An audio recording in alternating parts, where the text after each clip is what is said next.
Hey guys, today we're going to talk about an exciting feature here for us, which is going to be third-party driver settings. Now, there's going to be a couple of parts of this video where we're gonna, in the end, go over the dispatch screen and how it shows up on the dispatch screen. But first, I wanted to show you some settings that you're gonna be able to see moving forward. So, if you go to your location, you will go to Courier Partners. And here you will be able to see uh, the customer communication and special instructions that will go to the third-party driver that's processing your order. So as you can see, there's a customer confirmation message when it's sent, when it's assigned to a courier for delivery. And then we also have order and route message, which is going to be sent when the driver leaves the pickup location. And then under special instructions, you also have pickup and drop-off notes for that third-party driver. Now, if you move on to auto dispatch, we have two new settings here.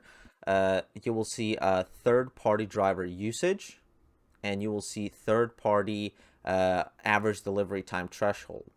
Now, keep in mind, this is on default going to be off, but you will be able to change this, and we suggest you use third-party drivers as backup drivers. Now, if you do use this option, which is use third-party drivers as backup drivers, you will see that this threshold right here on default has 60 minutes. So if you scroll over it, you'll be able to see that this only works if you have third-party drivers set up as pickup drivers, and this only affects auto dispatch side of things. Okay, so this doesn't affect third-party drivers as a whole.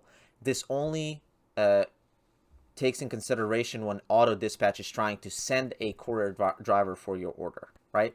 So this number is going to be, for example, if your average delivery time is 45 minutes, right? If you set this to 60 minutes, once that 60 minutes kicks in, if your average delivery time for that period of time is 60 minutes, this is when auto dispatch is going to kick in and say, hey, you need help. Your market is really busy. We're going to start, send in third-party drivers for these orders.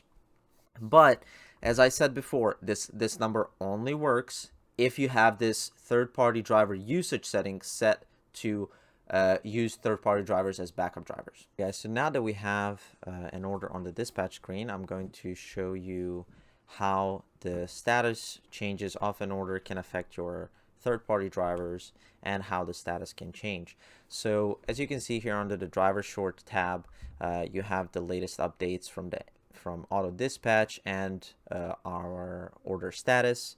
So next to it, you will see a new icon that's a little car, and right now it's a black car. This means that there is a pickup time and a driver can be there on or before pickup time of the order, right?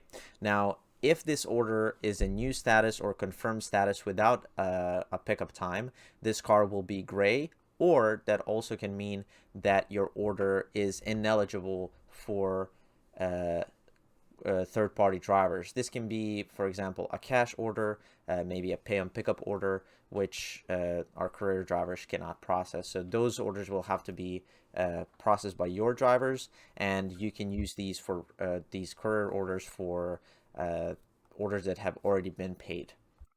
So now that we got that out of the way, we're going to place this order, and we will set it to place status, and we will say that the pickup time is 12:15 p.m.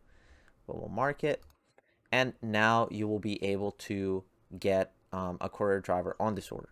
So the way you're going to do this, you can do it two ways. You can right-click it and go to Quick Info, or you can also click on the little car, which will pull up Quick Info, or you can click on the order and press Q on your keyboard.